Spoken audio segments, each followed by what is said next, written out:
Assalamualaikum warahmatullahi wabarakatuh. Saya Yuyun Ramawati dari kelas 12 akuntansi 3 akan menyampaikan materi tentang sejarah Kerajaan Singasari.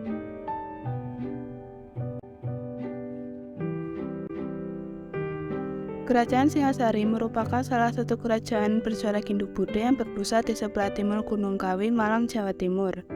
Kerajaan Singasari berdiri selama 70 tahun, yaitu antara tahun 1222 sampai 1292 Masehi.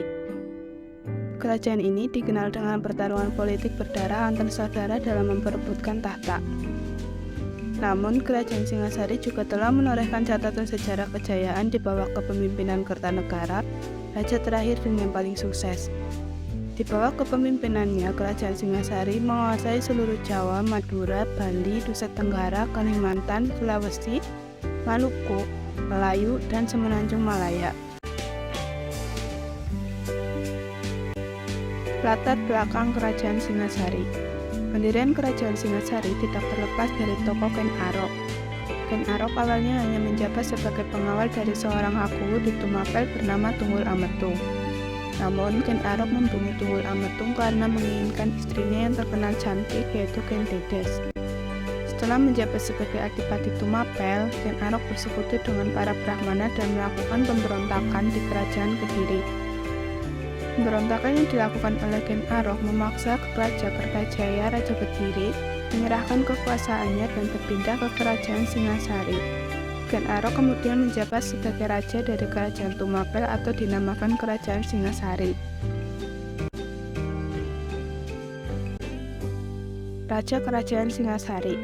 Yang pertama adalah Ken Arok, kedua Anusapati, ketiga Tohjaya, yang keempat Wisnuwardana, dan yang terakhir yaitu Kertanegara. Ken Arok memerintah dari tahun 1222 sampai 1227 Masehi, yang merupakan pendiri Kerajaan Singasari dan diberikan gelar Srirangga Rajasa Sang Amurwa Bumi. Ken Arok tewas dibunuh pada tahun 1227 Masehi oleh suruhan dari Anusapati, anak tiri Ken Arok, dan ia dikebumikan di Kegenengan di bangunan Siwa Buddha.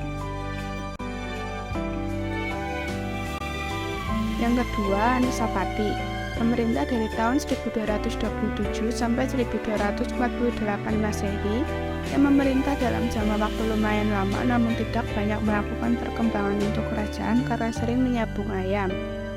Tohjoyo lalu mengundang Anusapati ke Gedung Jiwa untuk pesta sabung ayam, dan saat acara berlangsung, secara tiba-tiba, Tohjoyo menusuk Anusapati dengan keris yang dibuat oleh Empu Gandring, dan Anusapati didarmakan pada Candi Kidal.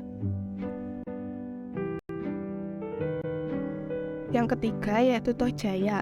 Tohjaya memerintah Kerajaan Singasari pada tahun 1248 Masehi sesudah Anusapati meninggal.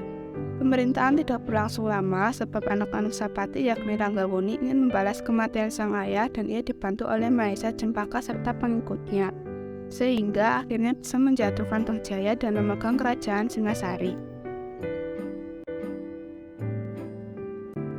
Yang keempat adalah Wisnuwardana. Wisnuwardana memerintah dari tahun 1249 sampai 1268 Masehi dengan gelar Srijaya Wisnuwardana yang didapat dari Mahesa Cempaka, anak Mahesa Wangateleng, yang memang dipersiapkan untuk memimpin Kerajaan Singasari sebagai penerus atau pengganti dari Ranggawuni. Pada pemerintahan ini menghasilkan kedamaian sampai tahun 1254 Masehi. Kertanegara yang merupakan anak dari Wisnuwardana diangkat menjadi seorang raja muda dan Wisnuwardana menutup Isya dan didarmakan di Jajaku tahun 1268 Masehi.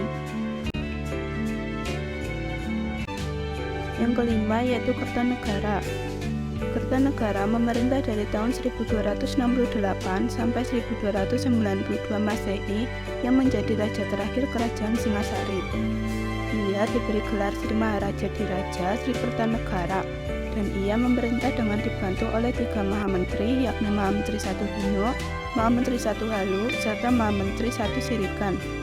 Beberapa Widi juga ikut dijadikan bupati di daerah Sumenep, Madura, serta diberikan gelar Arya Wijaya. Kertanegara didarmakan sebagai Siwa Buddha pada Candi Singasari, dan arcanya terkenal dengan nama Joko Dolog di Taman Simpang Surabaya. Masa kejayaan Kerajaan Singasari. Kerajaan Singasari mencapai masa kejayaannya pada masa pemerintahan Kertanegara. Kerajaan Singasari menguasai seluruh Jawa, Madura, Bali, Nusa Tenggara, Kalimantan, Sulawesi, Maluku, Melayu, dan Semenanjung Malaya. Kertanegara dikenal sebagai raja yang menginginkan penyatuan atas wilayah Nusantara di bawah Singasari. Untuk mencapai cita-cita tersebut, Kertanegara menerapkan upaya sebagai berikut. Yang pertama yaitu perluasan daerah dan hubungan dengan luar negeri. Yang kedua, pengiriman ekspedisi ke Sumatera yang terkenal dengan ekspedisi Pamalayu. Yang ketiga yaitu memantapkan struktur pemerintahan Singasari. Dan yang keempat adalah agama Hindu dan Buddha sama-sama berkembang. Selain memperluas wilayah, Kertanegara juga mengembangkan perdagangan dan pelayaran. Komoditas ekspor Singasari diantaranya beras, emas, kayu cendana, dan rempah-rempah. Penguasaan jalur perdagangan dari Selat Malaka hingga Kepulauan Maluku menjadi bukti kebesaran Kerajaan Singasari. Kehidupan di Kerajaan Singasari. Yang pertama, kehidupan agama. Kehidupan keagamaan di Kerajaan Singasari tidak dapat dilepaskan dari sejarah perkembangan agama Hindu dan Buddha di Indonesia pada saat itu, di mana saat itu penganut agama Hindu dan Buddha bisa hidup secara berdampingan dengan damai. Yang kedua yaitu kehidupan budaya. Kehidupan budaya yang ada di Kerajaan Singasari tergolong cukup maju.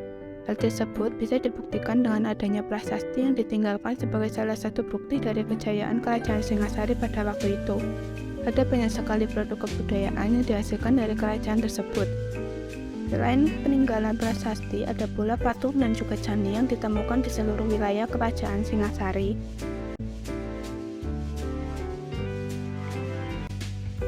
Yang ketiga, kehidupan politik. Kehidupan politik Kerajaan Singasari ditandai dengan adanya konflik keluarga Kerajaan Singasari yang membuat kerajaan mengalami pergantian kepemimpinan. Pada masa pemerintahan Kertanegara, Kerajaan Singasari melakukan ekspedisi Papalayu untuk memperluas wilayah Kerajaan Singasari. Dan yang keempat adalah kehidupan sosial. Kehidupan sosial Kerajaan Singasari berubah-ubah menyesuaikan pemimpinnya. Pada masa pemerintahan Ken Arok, rakyat Singasari sangat terjamin. Pasca wafatnya Ken Arok, akibat konflik keluarga kerajaan menyebabkan kehidupan sosial rakyatnya tidak mendapat perhatian. Ketika masa pemerintahan Kertanegara, masyarakat Singasari kembali teratur. Runtuhnya Kerajaan Singasari. Kerajaan Singasari sibuk mengirimkan angkatan perangnya ke luar Jawa, akhirnya membuat pertahanan di dalam kerajaan menjadi lemah.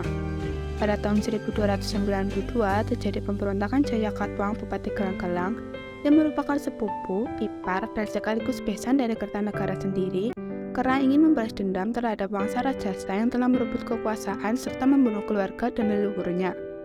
Pemberontakan ini menyebabkan kematian Kertanegara dan runtuhnya Kerajaan Singasari. Setelah runtuhnya Kerajaan Singasari, Jayakatwang mengangkat dirinya sebagai raja dan membangun kerajaan Kediri dengan ibu kota di Daha. Riwayat Kerajaan Singasari pun berakhir.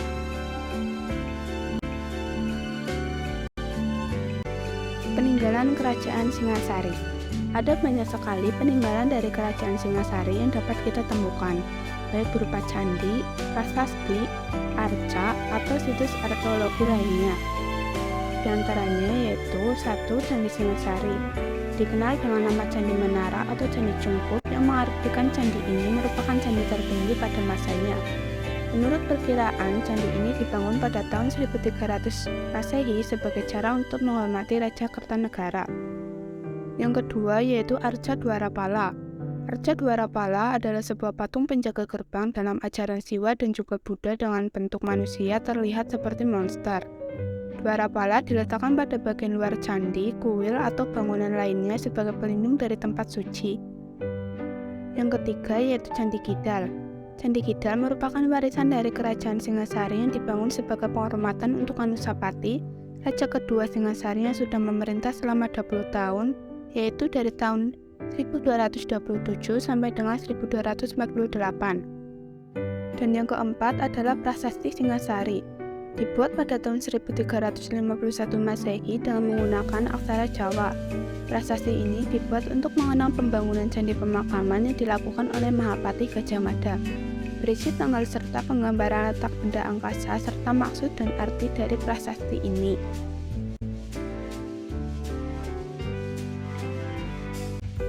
Sekian dari saya, terima kasih. Wassalamualaikum warahmatullahi wabarakatuh.